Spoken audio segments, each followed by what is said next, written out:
BP, sugar, thyroid, obesity, hormone సమస్యలని మందులు లేకుండా నేచర్ మంత్ర ఫుడ్ తో రివర్స్ చేసుకోండి. నమస్తే, welcome to healthy conversations with I dream media. నేను మీ ఝాన్సీ. సో ఈ రోజు మనతో ఉన్నారు జనరల్ ఫిజిషియన్ డాక్టర్ లక్ష్మి గారు. సో మీ ఇంట్లో ఎవరికైనా షుగర్ ఉందా? షుగర్ పేషెంట్స్ మీ ఇంట్లో ఉన్నారా? పాపం పేషెంట్స్ అనలేము, డయాబెటిక్ కి ఉన్న వాళ్ళు ఉంటే, అరే మాకు తెలీదు, ముందుగా తెలిసినట్లయితే ఈ లైఫ్ స్టైల్ని మేము కూడా హ్యాబిటేట్ చేసుకొని కొంచెం షుగర్ కంట్రోల్లో ఉంచుకునే వాళ్ళము అనే వాళ్ళందరికీ కూడా ఈరోజు చెప్పే టాపిక్ చాలా యూస్ఫుల్ అవుతుంది. తప్పకుండా వీడియో చివరి వరకు చూసే ప్రయత్నం చేయండి. నమస్తే మ్యామ్. నమస్తే అమ్మా. సో షుగర్ హ్మ్. ఇప్పుడు ఒక 10-15 ఇయర్స్ లేదా ఒక 20 ఇయర్స్ బ్యాక్ షుగర్ అంటే 30 అబోవ్ తర్వాతనో 40 అబోవ్ తర్వాతనో వాళ్ళ జీవన విధానాన్ని బట్టి వచ్చి ఉండేది. ఇప్పుడు అర్లీ 20స్లో కానీ ఈవెన్ వన్ ఆఫ్ మై రిలేటివ్స్లో కూడా 22 ఇయర్స్ 21 ఇయర్స్ తనకు కూడా షుగర్ వచ్చింది. సో అసలు మన షుగర్‌ని పూర్తిగా తగ్గించుకోవచ్చా? లేదు, వాళ్ళకి తగ్గట్లేదు అంటే అట్‌లీస్ట్ కంట్రోల్‌లో ఉంచుకొని ఇంక వేరే ఆర్గాన్స్ బాడీలో డ్యామేజ్ అవ్వకుండా కాపాడుకునే అవకాశం ఉందా? ఉంది అంటే ఏం చేయాల్సుంటుంది? షుగర్‌కి జనరల్‌గా ఏంటంటే మనం తినే ఫుడ్డే మెయిన్ ఆధారంగా ఉంటుంది యాక్చువల్లీ. అండ్ డైజెషన్ అయినాక లివర్ దాన్ని మెటబాలిజం ఎలా చేస్తుంది అంటే మనకి బాడీలో రిలీజ్ అయిన షుగర్ అది లివర్ దాన్ని గ్లైకోజన్‌గా ఎట్లా కన్వర్ట్ చేస్తుంది? ప్యాంక్రియాస్ దాన్ని మజిల్స్‌కి ఎంతవరకు సప్లై చేస్తుంది? ఎంత మనం బర్న్ చేస్తున్నాం? అంటే మనకు షుగర్ వల్ల మనకి ఎనర్జీ వస్తుంది. ఆ ఎనర్జీని మనం ఎంత ఖర్చు పెడుతున్నాం? సో సంపాదిస్తున్నాం కానీ ఖర్చు పెట్టట్లేదు కదా! సో ఖర్చు పెట్టే దగ్గర వరకు ఇవన్నీ చిన్న చిన్నవి ఫ్యాక్టర్స్ లాగా ఉంటాయి. సో ఇక్కడ ఆయుర్వేదిక్‌లో కొన్ని పర్టిక్యులర్ ఫుడ్స్, ఆయిల్స్ ఇలా పర్టిక్యులర్ కొన్ని చెప్పున్నారనమాట. యాస్ పర్ ఆయుర్వేదం మనము ఏమేం చేయొచ్చు వీటిల్ని కంట్రోల్ చేసుకోవడానికి అండ్ ఫర్దర్ మనకి ఏంటంటే లివర్ మీద కూడా ఎక్కువ ప్రెషర్ పడకుండా అంటే ఎక్కువ ఒత్తిడి రానీయకుండా ఈ ప్యాంక్రియాస్ కూడా దాని సఫిషియంట్ వర్క్ చేసేలాగా అంటే మనకు కొంచెమే ఉన్నా సరే అంటే ఇన్సులిన్ క్వాంటిటీ మనకు కొంచెం తక్కువ రిలీజ్ అవుతున్నా సరే మన బాడీ దాన్ని సెట్ చేసుకునేలాగా అంటే మనం తినే ఫుడ్‌లోనే దానికి ఎక్కువ ప్రెషర్ రానీయకుండా మనం చేసే ఏవైనా విధానాలు ఉన్నాయో అవి చూస్తున్నాం మనము. ఓకే. జనరల్‌గా ఫుడ్ ఫస్ట్ వచ్చినప్పుడు బియ్యం ఏం తినాలి? అన్నం ఏం తినాలి? ఇట్లాంటి క్వెషన్స్ వస్తాయి డయాబెటిస్‌లో. అవి ఏం తీసుకోవాలని ఆయుర్వేదంలో చెప్పారు. జనరల్‌గా పురాణత్వం, శ్రేష్ఠత్వం అంటారు. సో, అన్నం తీసుకునేటప్పుడు పాత బియ్యం మాత్రమే యూజ్ చేయాలి. పాత బియ్యం అంటే ఎంత పాత ఉండాలి అనే దానికి సంవత్సరం అని చెప్పి పర్టిక్యులర్‌గా కూడా చెప్తారనమాట. ఒక సంవత్సరం పాటు మనకి ఆగిన బియ్యము బెస్ట్ బియ్యం అని చెప్పి చెప్తారు. దానికేంటంటే ప్రాసెస్ అయ్యే కొద్దీ దాంట్లో ఉన్న ఈ క్విక్ రిలీజ్ ఆఫ్ షుగర్స్ అనేవి తగ్గుతాయన్నమాట. So, okay. అవి పాత పాత బియ్యం బియ్యం. తీసుకోవాలి. పాత బియ్యం. ఇంకొకటి సెకండ్, థర్డ్ వచ్చినప్పుడు నెక్స్ట్ ఏం తీసుకోవచ్చు అంటే ఎవలు చెప్తారు. అంటే బార్లీ. బార్లీని కూడా అన్నం వండుకోనిలాగా తినేవాళ్ళు పాతకాలంలో. అవి ఒకటి చేస్తారు. బట్ వాటిల్లో మన గ్లూటెన్ ఎక్కువ ఉంటుంది అనుకుంటారు కదా! గ్లూటెన్ ఇంటాలరెన్స్ ఉన్న వాళ్ళు మాత్రం కొంచెం అవాయిడ్ చేయొచ్చు. ఓకే. వాళ్ళు పాత బియ్యం యూజ్ చేసుకోవచ్చు. లేని వాళ్ళు దీన్ని ఒక ఫుడ్ తీసుకోవచ్చు. అంటే మనం 3 పూట్ల తినే అన్నంలో ఒకటి బార్లీ రైస్‌గా తీసుకోవచ్చు. మూడోది వీట్. ఇవి 3 మాత్రమే చెప్తారు జనరల్‌గా. వీట్ ఏంటి అంటే మనకి ఎర్ర గోధుమలుంటే చాలా బెస్ట్. ఆ ఎర్ర గోధుమలని కూడా మనకేంటి అంటే అని డీహస్ చేసి దాన్ని యూజ్ చేసుకోవడం బెటర్. దీన్ని కూడా ఏంటంటే రవ్వలాగా యూజ్ చేసుకొని ఆ రవ్వని అన్నంలాగా వండుకోవడం అన్నమాట. ఓహో! So, okay. ఇలా యూజ్ చేసుకోవడం. పొట్టుతో సహా ఆ! అంటే కొంచెం మామూలుగా మరీ ఫుల్ పొట్టు కాదు. పైన ఒక లేయర్ ఆఫ్ పొట్టు తీసేసి, దాన్ని మనకి వీట్ రవ్వ దొరుకుతది బయట మనకి. ఆ వీట్ రవ్వ తీసుకొని దాంతో రైస్ చేసుకొని వండుకోవడం. మన గోధుమలు ఉంటాయి కదా! దాన్ని ఒక పాలిష్ చేసుకొని, ఆ ఒక పాలిష్ చేసిన దాన్ని మనకి పౌడర్ లాగా అంటే మనకి వీట్ రవ్వ దొరుకుతది బయట. మనకి బన్సీ రవ్వ అని చెప్పి. సో, ఆ వీట్ రవ్వని అది రైస్‌గా అన్నంలాగా వండుకొని తినడం ఒక పద్ధతి. అండ్ మన సైడు మనము ఎక్కువ యూజ్ చేయం గానీ, కేరళ అటు సైడు, తమిళనాడు అటు సైడ్ ఎక్కువ మట్టా రైస్ అని చెప్పి రెడ్ రైస్ ఎక్కువ వాడతారు. సో, రెడ్ రైస్‌లో కూడా మనకి తక్కువ గ్లూకోజ్ రిలీజింగ్ కెపాసిటీ ఉంటదనమాట. సో, ఆ రెడ్ రైస్ కూడా మంచిదనమాట. ఓకే. అంటే ఒకటే టైప్ ఆఫ్ ఫుడ్ కాకుండా ఒకరోజు రైస్, ఒకరోజు ఈ బార్లీ రైస్, ఒకరోజు వీట్ రైస్, ఒక పూట ఒక రైస్ అట్లా చేసుకోవచ్చు. మిల్లెట్స్ కూడా యూజ్ చేసుకోవచ్చు. వీటితో పాటు ఇలా యూజ్ చేసుకోవచ్చు. అంటే మిల్లెట్ మనకు నానబెట్టడం అనేది ఒకటి మెయిన్ ప్రాబ్లమ్ అది. అది పెట్టేసుకొని నైట్ నానబెట్టాల్సొస్తది. మార్నింగ్ వండుకోవచ్చు. ఉడుకోవాల్సొస్తది. ఒకవేళ మనం మిస్ చేసినప్పుడు సో, ఇవి మిల్లెట్స్‌ని మనం మిస్ చేసేసాము. సో, మనకి వెంటనే కావాలి అనుకున్నప్పుడు నెక్స్ట్ ఏంటి ఆల్టర్‌నేట్ ఆప్షన్స్ అన్నప్పుడు వీటిల్ని మనం యూజ్ చేసుకోవచ్చనమాట. Red rice and wheat, barley ఈటిలిని కూడా మనం యూజ్ చేసుకోవచ్చు. వీటిని మనకి ఎక్కువ నానబెట్టాల్సిన అవసరం ఉండదు. యూజ్ చేసుకోవచ్చనమాట. ఇవి. నెక్స్ట్ వచ్చినప్పుడు వెజిటబుల్స్ చూద్దాం. ఏం వెజిటబుల్స్ మనకి యాస్ పర్ ఆయుర్వేదంలో బెస్ట్ చెప్పారు అనేది. సో, తిక్త శాకం అని చెప్తారు జనరల్‌గా. తిక్త శాకం అంటే చేదుగా ఉన్నవి, కొంచెం చేదుగా ఉన్నవి చాలా బెస్ట్ అని చెప్తారనమాట యాస్ పర్ ఆయుర్వేద. దీంట్లో పటోలా అంటే పొట్లకాయ. మన కాకరకాయ ఒకటే తెలుసు కానీ పొట్లకాయ కూడా చాలా మంచిది. పొట్లకాయ, కాకరకాయ, సొరకాయ, బీరకాయ ఈ టైప్ ఆఫ్ వాటరీ వెజిటబుల్స్‌ని మనము ఎక్కువగా యూజ్ చేస్తే ఫైబర్ అనేది ఉంటుంది, మంచిగా ఉంటుంది. వాటరీ వెజిటబుల్స్ కాబట్టి మనకి హై గ్లైసెమిక్ ఇండెక్స్ అనేది రాదనమాట. సో, ఇవన్నీ కూడా దాంట్లో ఇంట్రొడ్యూస్ చేసుకోవచ్చు. కూరలుగా యూజ్ చేసుకున్నప్పుడు ఇవి. ఇది కాకుండా ప్రసాతిక అంటారు. అంటే చిక్కుడుగాయ. చిక్కుడుగాయ కూడా ద బెస్ట్ అన్నమాట ఉన్న వాటిలో. ఇది యాస్ పర్ ఆయుర్వేదంలో చరక చికిత్స స్థానంలో క్లియర్‌గా చెప్తారు. ఓకే. ఇట్లాంటి కూరగాయలని మనకి యూజ్ చేసుకోమని. చిక్కుడుగాయ, చిక్కుడుకాయలు పొట్లకాయ, సొరకాయ, బీరకాయ, ఈ కాకరకాయ. ఈ టైప్ ఆఫ్ ఫుడ్స్ అన్నమాట. ఓకే. అండ్ జనరల్‌గా కొంతమంది నాన్ వెజ్ తింటారు. నాన్ వెజ్ తినేలాంటి వాళ్ళకి ఎలాంటివి తీసుకోవాలి అని చెప్తే శూలిని మాంసం అని పర్టిక్యులర్‌గా చెప్తారు ఆయుర్వేదంలో. శూలిని మాంసం అంటే శూలాలతో గుచ్చి మనం చేసేది. అంటే బార్బిక్యూ టైప్ అన్నమాట. ఓహో! అప్పట్లోనే బార్బిక్యూస్ చెప్పున్నారు. సో, దానికేంటి అంటే మనకవి గుచ్చి మనము అది నిప్పుల మీద కాల్చినప్పుడు దాంట్లో ఏంటంటే అది కుక్ చేసేటప్పుడు కానీ దాంట్లో ఉండే కేలరీస్ కానీ అవన్నీ ట్రాన్స్‌ఫార్మ్ అవుతాయన్నమాట. వెళ్ళిపోతాయి. సో, అవును. తగ్గుతది. మీకు ఆయిల్ కూడా మనకేంటంటే మనం చికెన్ ఫ్రైస్ అలా చేసుకున్నప్పుడు ఎక్కువ ఆయిల్ పడతది. బట్ ఇక్కడ మనం బార్బిక్యూ టైప్ ఆఫ్ చేసుకున్నప్పుడు మీకు ఆయిల్ చాలా తక్కువ పడుతుంది. అండ్ ప్రాపర్ కుక్ కూడా అవుతుంది. లోపల నుంచి మనం చిన్న మంట మీద ఉంటుంది కదా! బొగ్గులు ఎక్కువ హీట్ రాదు. సో, ఆ చిన్న హీట్ మీద అది ప్రాపర్‌గా కుక్ అయినప్పుడు అది ఈజీగా డైజెస్ట్ అవుతుంది. మీకు ప్రోటీన్ కూడా పర్ఫెక్ట్‌గా అందుతుంది. అండ్ మీకు బాడీ కూడా చాలా బావుంటుందనమాట. దీన్ని కూడా పర్టిక్యులర్‌గా శూలిని మాంసం అని చెప్పి ఆయుర్వేదంలో చరక చికిత్సలో క్లియర్‌గా చెప్పారనమాట. ఈ టైప్ ఆఫ్ ఫుడ్స్ తీసుకోవాల్సి ఉంటుంది అని చెప్పి. నెక్స్ట్ కూరగాయలు అయిపోయినాయి కదా! నెక్స్ట్ కమ్ టు ఆయిల్స్ అన్నమాట. ఆయిల్స్‌లో ఏ కైండ్ ఆఫ్ ఆయిల్స్ మనం తీసుకోవాలి. ఓకే. దీంట్లో కూడా పర్టిక్యులర్ 2 ఆయిల్స్ చెప్తారు. ప్రేమేహం తు అతసి సర్షప తైలం చ. సర్షప తైల యుక్తాని అని చెప్పి. అతసి తైలం అంటే flax seed oil. Okay. And సర్షప తైలం ఫ్లాక్స్ అంటే సీడ్ ఆయిల్ వంటలకి వాడుకోవచ్చా మ్యామ్? ఫ్లాక్స్ చెప్తాను. Flax okay. Seed oil and సర్షప తైలం. సర్షప తైలం అంటే మనకి ఆవ నూనె. ఆవాలతో చేసే నూనె. ఈ ఆవాలతో చేసిన నూనె మనకి డీప్ ఫ్రైకి పనికిరాదు. అసలు ఆయుర్వేదంలో డీప్ ఫ్రైసే ఎక్కువ చెప్పరు. సో, మనం ఎప్పుడైనా సరే షాలో ఫ్రైసే ఎవరికైనా సరే డయాబెటిక్ కానీ, ఒబేస్ కానీ వీళ్ళందరికీ పీసీఓఎస్ కానీ ఏవైనా సరే షాలో ఫ్రై కుకింగ్ అంటే కొంచెం ఆయిల్ ఏసుకొని, తాలింపేసుకొని వంట చేసుకోవడమే మనకి ఎక్కువ ఉంటుంది. ఓకే. సో, వాటికి వెళ్ళినప్పుడు ఆవ నూనె యూజ్ చేయాలి. ఈ ఫ్లాక్స్ సీడ్ ఆయిల్ ఎప్పుడు యూజ్ చేయాలి? ఫ్లాక్స్ సీడ్ ఆయిల్‌ని అసలు మనం వేడి చేయడానికి అవ్వదన్నమాట. జస్ట్ ఒక 2 నిమిషాలు ట్యాంపరింగ్ లాగా అంటే రసం, సాంబార్ చేసేసామనుకోండి. సాంబార్‌కి ముందుగా మనం తాలింపేసి కూరగాయలు వేస్తాం కదా! అలా కాకుండా కూరగాయలవన్నీ బాయిల్ చేసి సాంబార్ పెట్టేసుకొని లాస్ట్‌లో మనకి తాలింపేస్తాం కదా! అప్పుడు అలాంటి వాటికి కొంచెం ఫ్లాక్స్ సీడ్ ఆయిల్ యూజ్ చేసుకోవచ్చు. దానికి కొంచెం ఘాటు ఉంటుంది. అలా అలా కాకుండా కూడా మనం డైరెక్ట్‌గా కూడా యూజ్ చేసుకోవచ్చు ఫ్లాక్స్ సీడ్ ఆయిల్. సలాడ్స్ తింటుంటారు. ఈ షుగర్ పేషెంట్స్‌కి జనరల్‌గా ఏంటంటే పొట్ట ఫుల్ అవ్వాలి అంటే ఆలివ్ ఆయిల్ ఏస్తూ ఉంటారు కదా! ఆలివ్ ఆయిల్ కంటే ఆలివ్ ఆయిల్ బదులు ఈ ఫ్లాక్స్ సీడ్ ఆయిల్ అంటే అతసీ తైలాన్ని గాని మనం యూజ్ చేస్తే దాంట్లో యాక్చువల్లీ టీలోమియర్స్ ఉంటాయన్నమాట. టీలోమియర్ అంటే ఏంటంటే మనకు జీన్స్ ఉంటాయి కదా! జీన్స్‌కి ఎండ్స్‌కి 2 క్యాప్స్ ఉంటాయన్నమాట.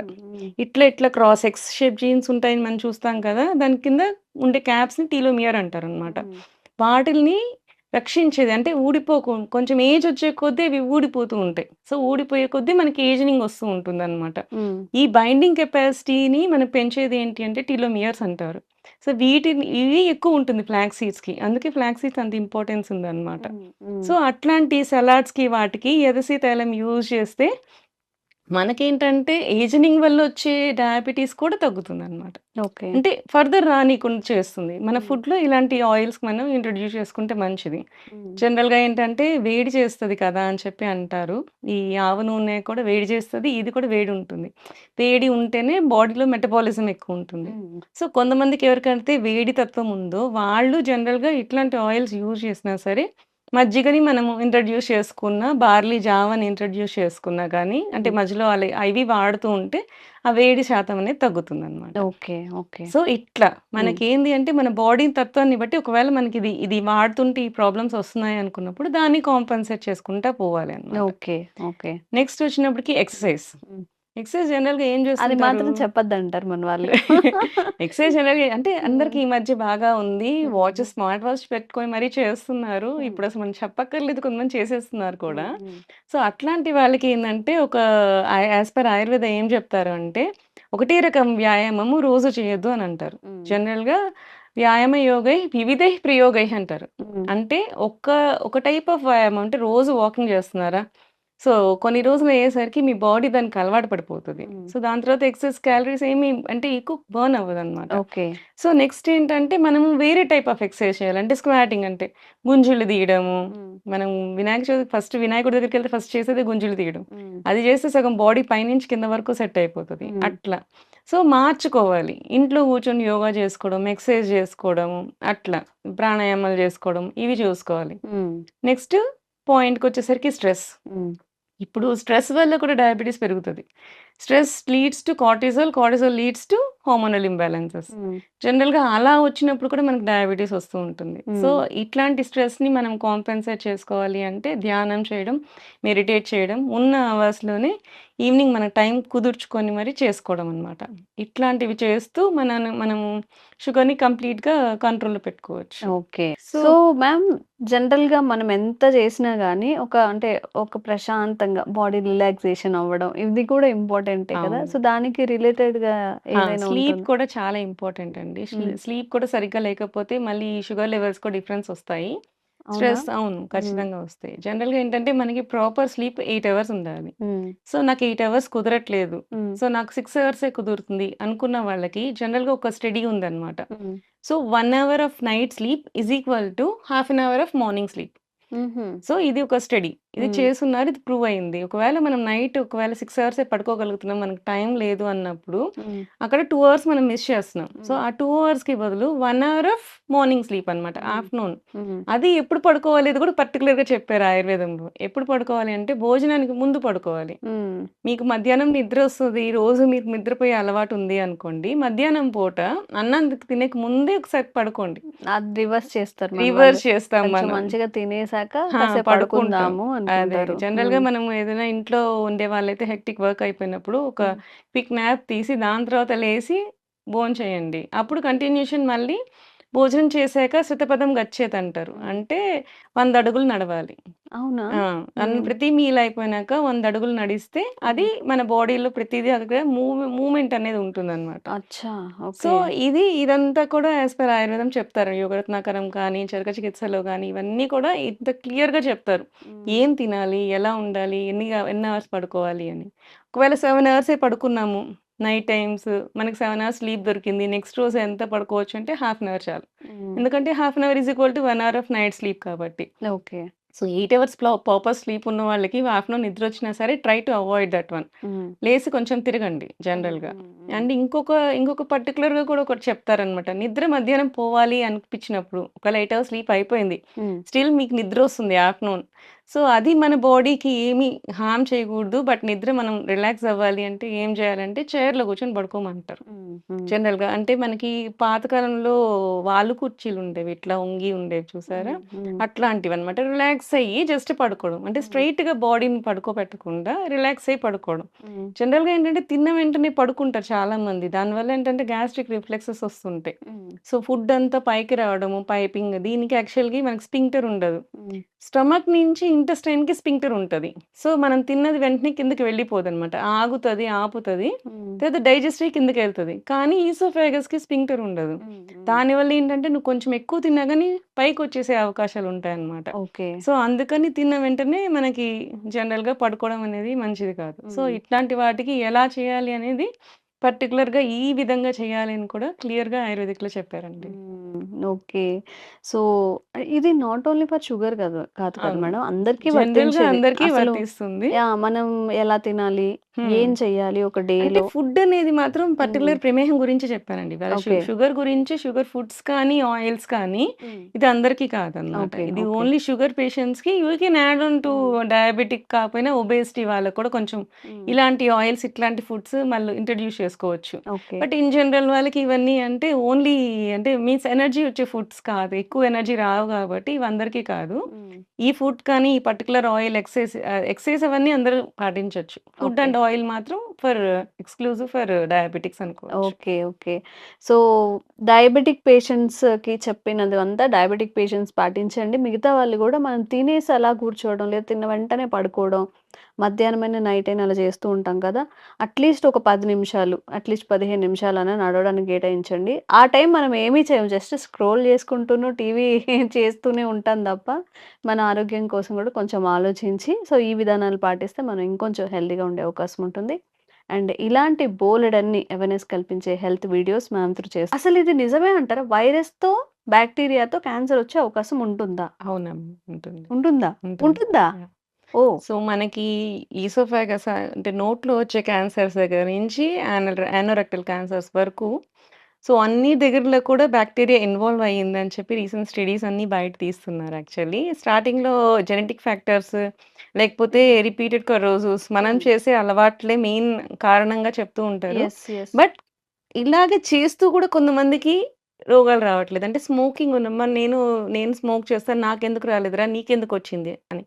ఇట్లాంటివి వచ్చినప్పుడు దే గాట్ డౌట్ అన్నమాట. సో, ఫర్దర్ మనం ఇన్ డెప్త్‌గా వెళ్ళినప్పుడు హ్మ్. ఇద్దరు స్మోకర్స్ ఉన్నప్పుడు ఒక స్మోకర్‌కి రాలేదు. ఇంకో స్మోకర్‌కొచ్చింది. హ్మ్. ఎందుకు అనంటే జెనెటిక్ ఫ్యాక్టర్స్ ఉన్నాయా? అవన్నీ కూడా చూస్తూ వెళ్తూ ఉన్నప్పుడు నెక్స్ట్ సెకండరీ ఫ్యాక్టర్స్ ఏమున్నాయని చూసుకున్నప్పుడు సో, ఏదైతే కొరోజన్ జరిగిందో దాని తర్వాత దాని మీద మనకి ఏదైతే ఇన్ఫెక్షన్స్ వస్తున్నాయో ఎ ఎయిదర్ వైరస్ కానీ, బాక్టీరియా కానీ ఇన్వేడ్ అయ్యి అవి గ్రోత్స్‌ని పెంచుతున్నాయి. అంటే అక్కడ సెల్ డివిజన్ అనేది మనకేంటి క్యాన్సర్ అంటే ఒక కణం అక్కడ ఉండాలి అనుకుంటే, ఆ కణం కొంతసేపు అయ్యేసరికి మైటోసిస్ అంటే అది 2గా డివైడ్ అవుతుంది. తర్వాత పాతది చనిపోతుంది. కొత్తది మళ్ళీ డివైడ్ అవుతుంది. ఇట్లా షెడ్ అవుతూ ఉంటది. స్కిన్ దగ్గర నుంచి బాడీలో ఆర్గాన్స్ దగ్గర నుంచి ప్రతిదీ పర్టిక్యులర్ టైంకి షెడ్ అవుతుంటది. కొత్త సెల్స్ ఫార్మ్ అవుతూ ఉంటాయన్నమాట. అట్లా జరుగుతూ ఉన్నప్పుడు ఏంటంటే ఒకసారి ఇరిటేషన్ జరుగుతదనమాట. అంటే మనం కంటిన్యూయస్‌గా దాని మీద ఇరిటేట్ చేస్తున్నప్పుడు ఇట్ స్టార్ట్ గ్రోయింగ్ మోర్ అనమాట. అంటే మళ్ళీ సెల్ డివిజన్ ఎక్కువ జరిగిపోతుంది. అంటే సో, ఇప్పుడు పర్టిక్యులర్ టైమ్ గాకుండా ఎక్కువ కొంత టైంలోనే ఎక్కువ సార్లు చేయడం అన్నమాట. ఇప్పుడేంటి ఇప్పుడు క్యాన్సర్ ఉన్న వాళ్ళ ఏదైనా స్ప్రింకిల్స్ అలా రాకముందు, పడితే వస్తుందా? లేపోతే ఉన్నదే ఇంకా ఎక్కువవుతుందా?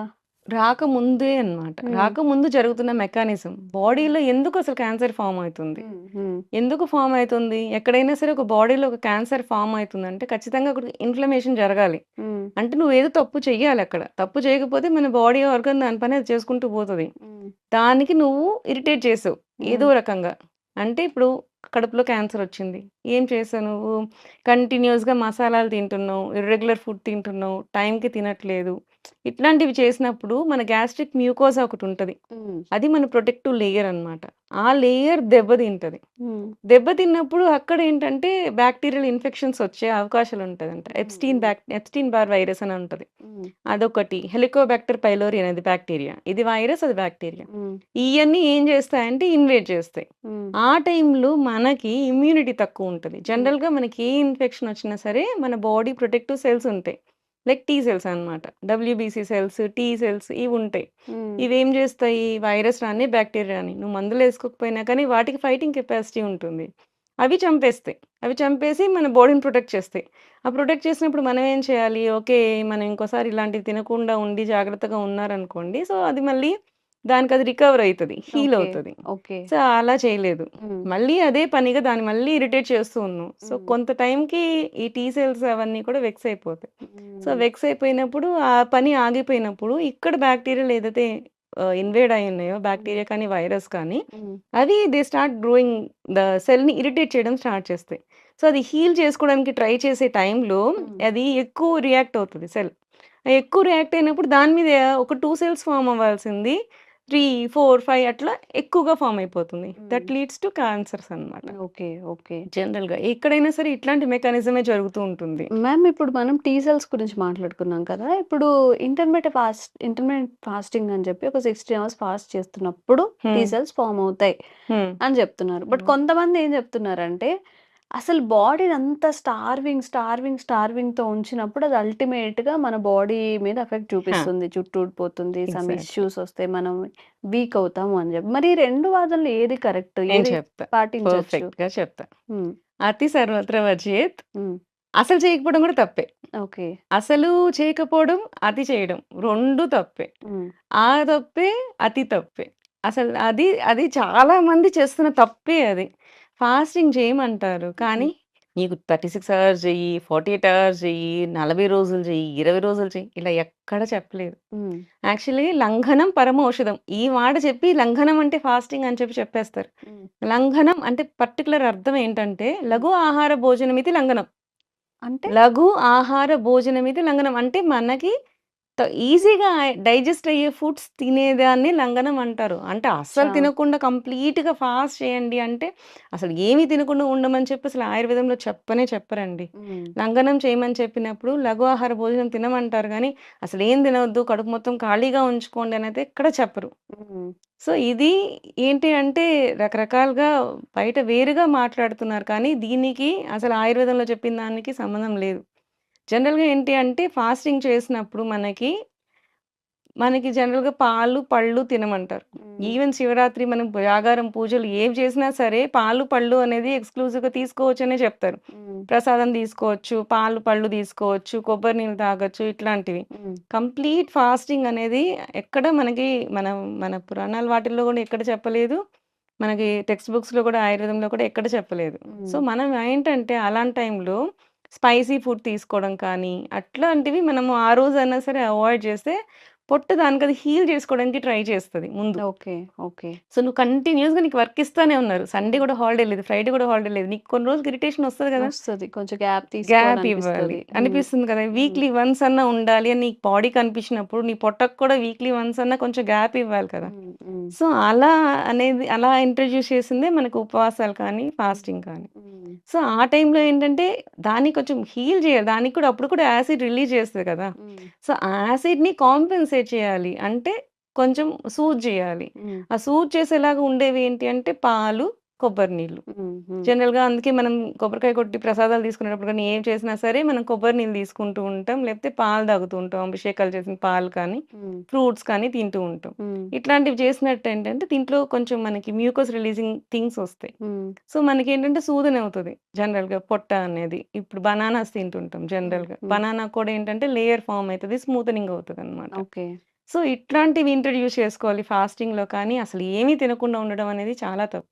హ్మ్. ఇంటర్మిటెంట్ ఫాస్టింగ్ అని చెప్తున్నారు కదా! హ్మ్. ఇంటర్మిటెంట్ ఫాస్టింగ్ అంటే మధ్యలో గ్యాప్ ఎక్కువ తీసుకోండి. కానీ 2 మీల్ తీసుకోండి. హ్మ్. 2 మీల్ తీసుకునే దాంట్లో కూడా ఫుల్ మీల్ తీసుకోండి. హ్మ్. అంటే అన్నీ ఉండేలాగా చూసుకొని ఫుల్ మీల్ తీసుకోండి. ఓకే. ఇట్లనే చెప్తారు మన హ్మ్. వాళ్ళు కానీ, హ్మ్. అసలు ఏమీ తినకుండా ఉండొద్దు.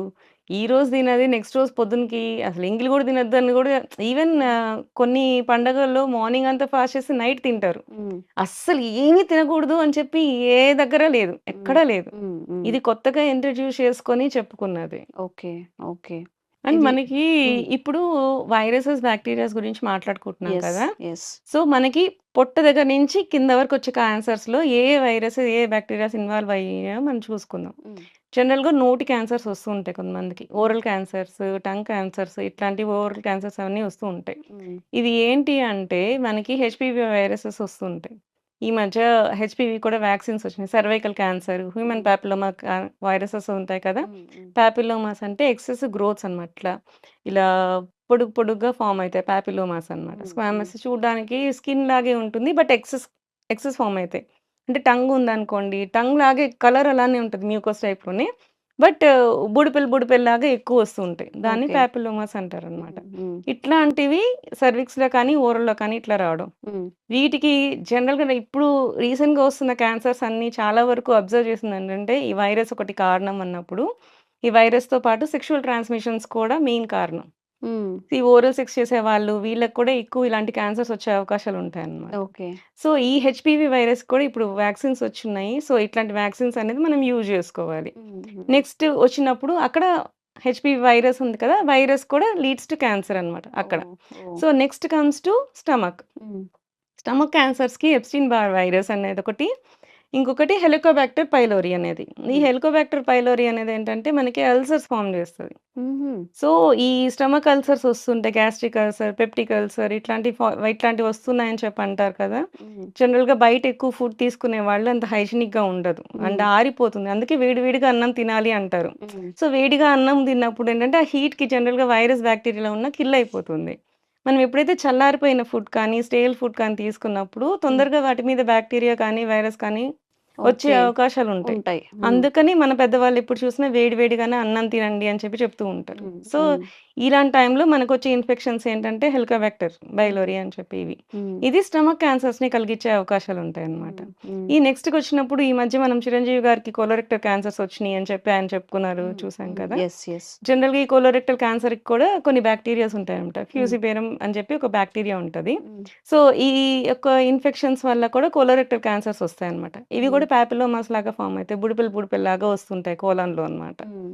సో, ఇవి ఈ క్యాన్సర్స్ దీనివల్ల వస్తాయి. Next liver cancer. హ్మ్. లివర్ క్యాన్సర్‌కొచ్చినప్పుడు హెపటైటిస్ వైరస్, హ్మ్. హెపటైటిస్ బి, సి ఇవి 2 బి, సి అనేవి మనకిక్కడ ఇండియాలో ఎక్కువ ప్రామినెంట్‌గా ఉన్నాయి. ఏ, డి కూడా ఉంటుంది. Hmm. A, B, C, D 4 varieties of hepatitis ఉంటుంది. ఓకే. మనకి బికి వ్యాక్సిన్ వచ్చింది. సికి ఇప్పుడిప్పుడు కనుక్కుంటున్నారు హ్మ్. వ్యాక్సిన్స్ అనేది. హ్మ్. సో, ఇవి ముందే మనం వ్యాక్సినేషన్ చేయించుకుంటే వచ్చే అవకాశాలు తగ్గుతాయి. అండ్ హ్మ్. ఒకవేళ వచ్చినా కానీ మనకి వీటి వల్ల కూడా మనకేంటంటే ముందు మనకి క్రానిక్ ఈ సిరోసిస్ అనేది ఫార్మ్ అయితది లివర్‌లో హ్మ్. ఈ హ్మ్. బాక్టీరియా వచ్చినాక. హ్మ్. అప్పుడు కూడా మనం సరిగ్గా మెడిసిన్స్ వాడకుండా హీల్ చేసుకోకుండా వదిలినప్పుడు then it turns to hepatocellular carcinoma అంటారనమాట. ఓకే. సో, లివర్ క్యాన్సర్‌గా మారే అవకాశాలుంటాయి. హ్మ్. ఇవి కాకుండా లంగ్స్‌కి కూడా జనరల్‌గా మనం స్మోకింగ్ చేస్తూ ఉంటాము. బట్ హ్మ్. యాక్చువల్లీ దానికి కూడా మనం ల్యాబ్స్ తీసుకుంటా, కరెక్ట్‌గా ఫుడ్ తీసుకుంటా ఉంటే దేనికది క్లియర్ ఔట్ చేసుకోవడానికి ట్రై చేస్తది. హ్మ్. అలా కాకుండా దానికి ఎక్సెస్‌గా తీసేసుకోవడము హ్మ్. అండ్ ఆహ్,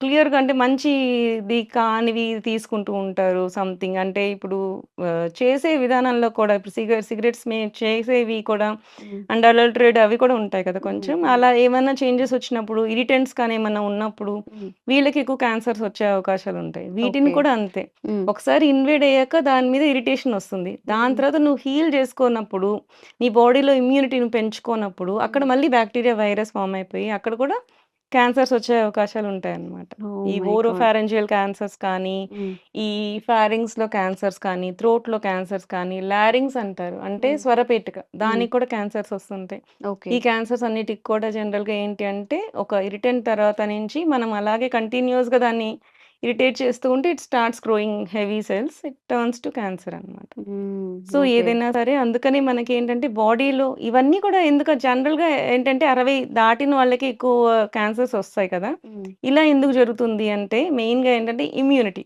హ్మ్. ఈ ఇమ్యూనిటీ తగ్గిపోయినప్పుడు ఈ సెల్‌ని ఏంటంటే ఎక్సెస్ డివిజన్ జరగనీయకుండా ఆపడానికి అవ్వదనమాట. హ్మ్. సో, వాళ్ళకి ఎక్కువ ఇన్ఫెక్షన్స్ వచ్చే అవకాశాలుంటాయి. సో, అందుకని ఏజ్డ్ వాళ్ళు పర్టిక్యులర్‌గా హ్మ్. హ్యాబిట్స్‌ని కొన్ని తగ్గించుకుంటూ వాళ్ళు హెల్తీ లైఫ్ స్టైల్స్‌కొస్తే ఫర్దర్ క్యాన్సర్స్ రాకుండా ఉండే అవకాశాలుంటాయి. ఓకే. అండ్ ఇప్పుడు మళ్ళీ చెప్పాను కదా! సెక్షువల్ ట్రాన్స్‌మిటెడ్ హ్మ్. వైరసెస్ హ్మ్. ఎక్కువ హ్మ్. వస్తున్నాయని హ్మ్. చెప్పి ఇవి ఇవి కూడా చాలా పర్టిక్యులర్‌గా ఉండాలి. హ్మ్. జనరల్‌గా ఏంటంటే మల్టిపుల్ పార్ట్నర్స్ ఉన్న వాళ్ళకి కూడా ఎక్కువ క్యాన్సర్స్ వచ్చే అవకాశాలుంటాయి. ఓహ్ మై ఈ గాడ్! హెపటైటిస్ బి వచ్చినా సరే, హెచ్‌పివి వైరస్ వచ్చినా సరే, ఇవి 2 కూడా మీకు ట్రాన్స్‌మిషన్ వల్లే వస్తుందనమాట. హ్మ్. హ్మ్. జనరల్‌గా ఒకళ్ళకొకళ్ళు మనం తినే దాంట్లో రాదు. ఓకే. జనరల్‌గా సలైవా నుంచి కానీ, ఈ హ్మ్. అన్‌ప్రొటెక్టెడ్ సెక్సెస్ వల్ల వీటి వల్ల వస్తాయి. హ్మ్. సో, ఇప్పుడున్న యూత్‌కి ఏంటి అంటే జనరల్‌గా ఎవరికుంటుందో ఎవరికో తెలీదు. ఇట్లా ఇట్స్ ఫ్యాన్సీ లైఫ్‌లోకి వెళ్ళిపోతూ ఉంటే ఇప్పుడు అందుకే 30 ఇయర్స్‌కి, 25 ఇయర్స్ నుంచి 30 ఇయర్స్‌కి ఎర్లీ క్యాన్సర్స్ కూడా మనం డిటెక్ట్ చేస్తున్నాం. హ్మ్. 40 ఏళ్ల వాళ్ళకి కూడా క్యాన్సర్స్ వచ్చేస్తూ ఉన్నాయి. సో,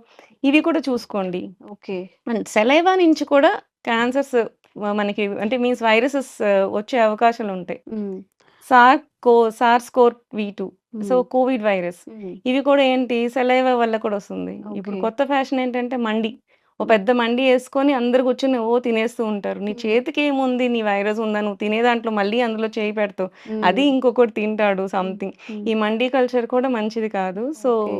ఇట్లాంటివి కూడా అంటే మనకి ఆ రోజుకి వెంటనే ఎప్పుడు క్యాన్సర్స్ వెంటనే వచ్చేవి. ఎఫెక్ట్ చేయవు. So long term you are going to irritate that ఆహాహా! అన్నప్పుడు అది ఓకే. ఒక స్టేజ్ వరకు హ్మ్. ఆపుకొని ఉంటాయి సెల్స్ అవన్నీ. మ్యామ్ ఆ నేనొక స్టేజ్ దాటినప్పుడు will get into cancer okay. Cells అన్నమాట. Okay. Sorry for the interruption. నేనొక రీల్ చూసాను. ఏంటంటే, మనం ఐబ్రోస్ థ్రెడ్నింగ్ ఆ! చేయించుకుంటాం కదా! దాని వల్ల కూడా క్యాన్సర్ వచ్చే అవకాశం ఆ! క్యాన్సర్ ఆర్ హెపటైటిస్ బి వచ్చే హెపటైటిస్ వస్తుంది. అవకాశం ఉంటుంది అని చెప్పి. అవును. నిజమేనా అది?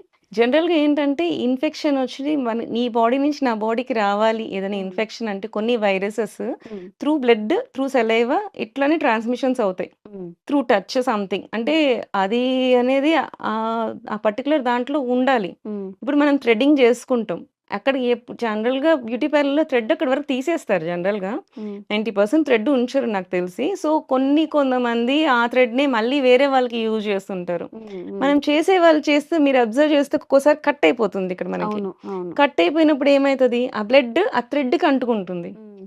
సో, వాళ్ళు అది డిస్పోజ్ చేయకుండా సేమ్ అదే థ్రెడ్‌ని మళ్ళీ ఇంకొక పర్సన్ వచ్చినప్పుడు మళ్ళీ దాన్ని థ్రెడ్డింగ్ చేస్తారు. హ్మ్. వెంటనే వస్తున్నప్పుడు థ్రెడ్డింగ్ చేస్తారు. అప్పుడు ఏమైతది? మళ్ళీ నీకు కట్ అవుతది. సో, వేరే వాళ్ళకి కానీ హెపటైటిస్ ఉన్న హ్మ్. పర్సన్‌కి హ్మ్. మనకెట్లా తెలుస్తది? మనిషి వచ్చినప్పుడు జనరల్‌గా చేసేస్తాం.